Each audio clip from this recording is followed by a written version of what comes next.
But are there any young up-and-comers that have come to you and said, "Man, Jim, I love what you do. Would you work on my record?" You know, I wrote a song the other day with a lady named Sarah Johns. She's on RCA, and she's going to finish her record in a few weeks by the end of March. And I'm going to write with Dierks Bentley in May. He's a pretty big country singer. I'm not up on the country thing right now. But you know, I was thinking about that the other day because but no, so far I think maybe in 20 years, maybe somebody's going to say, somebody Jim, will man. come up and say, hey, you know, so, but not yet.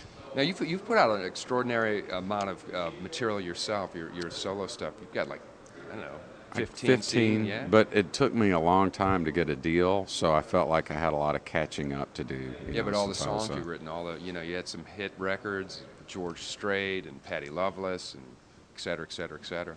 I'm hoping those will keep coming. Keep those royalty checks keep coming.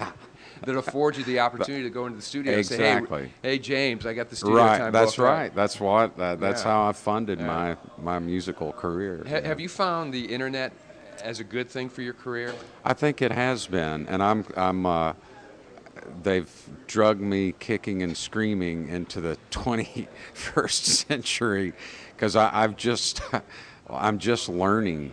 You know, that part of my brain is like just kind of awakening. Yeah. So, but I think it has, and actually, I'm going to propose this to Robert, and I'm with a record company called Yep Rock. Sure. And what I want to do with the they're great. They're really good. Yeah. And I'm gonna I hope to finish the Robert Hunter thing by the middle of April.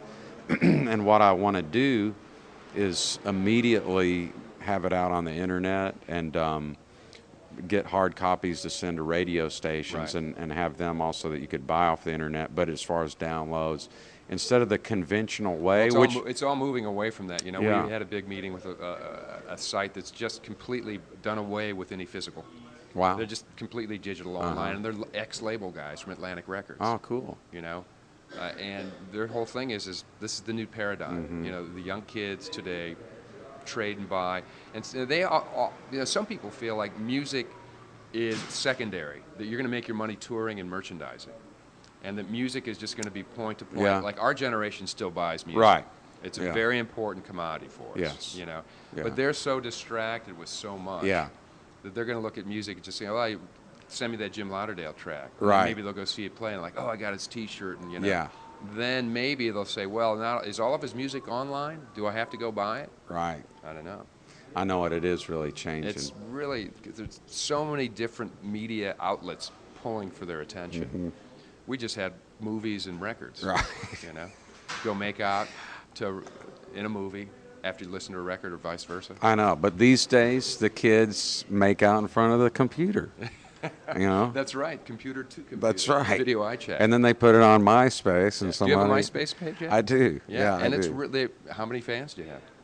I think Friends. like 4,000 something. It's not a lot. Oh, that's good. Comparatively to. Maybe after this website it'll jump. Maybe. This web podcast. Hey, this could be the thing that's 400,000. That's right. This young guy told us about this program. He told Richard and I about a program that's like an iBot program that just sends out the spider web of "Be My Friend." Uh-huh. And you know, like the next day you have 400,000 friends. It's just, and it does it automatically. You buy this program from him. That's wild. So maybe you should do it. You know, get your music out there. You know, but I'm curious how many people, because I've heard a lot of people say, hey, you know, the MySpace thing, I mean, they've got so many friends that somebody may be getting ready to put out a record, but then you think, well, but you can't depend on like, well, that means that 4,000 people are going to buy that record. You can't guarantee it. No, yeah. But there's no guarantees. Well, that's true. You know. Unless you're talented and you sustain your career, that's a guarantee. Right. That's true. Quality will always win. Evergreen material will maintain. And you know, like you said, guys like Del McCoury have always been doing quality stuff. Yeah. People will find it. Yeah. Yeah. That's what do right. We know? Look at it. A couple old timers talking about. Are we old? Middle-aged guys. That's right. We're middle-aged guys. The Qigong and Tai Chi kind of. And what's this new system you're Well, jazzed you know, about? I've been kind of started off with Chin style, Tai Right. Chi, and I've been into the Wild Goose, Right. Qi Kong for a while. What was your epiphany? What was your moment when you? How did you fall into this world? You know, it's when I was, I guess, about 13. There was a movie on TV with Jan Michael Vincent Sure, I remember called that. Tribes. I remember trying. And He's it holding the just- water yeah, pails. exactly. And he was into yoga, Right. and meditating. But that just got me started in the whole thing. It's And from funny. there, it just yeah. different schools. Yeah. Yeah.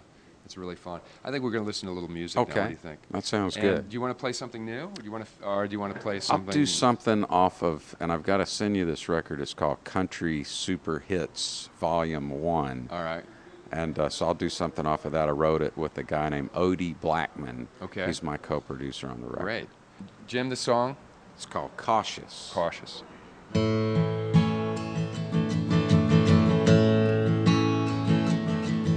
Everybody's been somebody's fool. Someone's been their fool too. That's just the way it goes. So we guard our hearts to hide the scars that life's left like a broken part of our soul. And I'm falling hard for you, and I'd have to know that you are too, so I won't rush. I want you bad almost too much, and that's why I'm just being cautious. It's not easy letting go, so I'm been taking it slow. We'll have all the time to know if love has really called us. I'm just being cautious.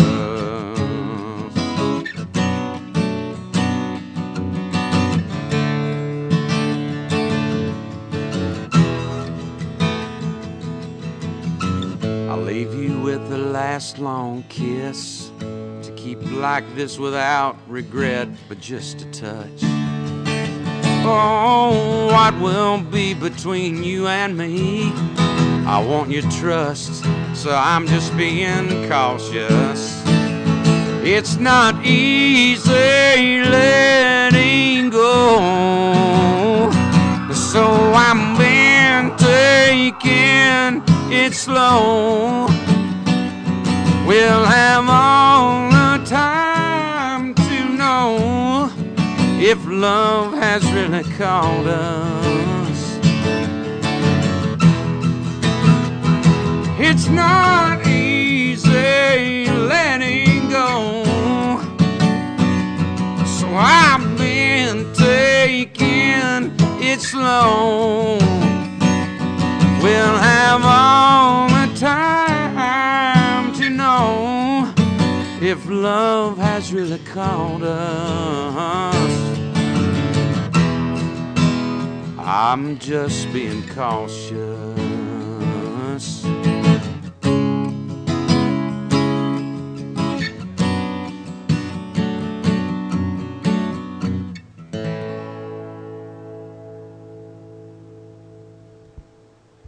I don't know how you do it, man. That's another hit.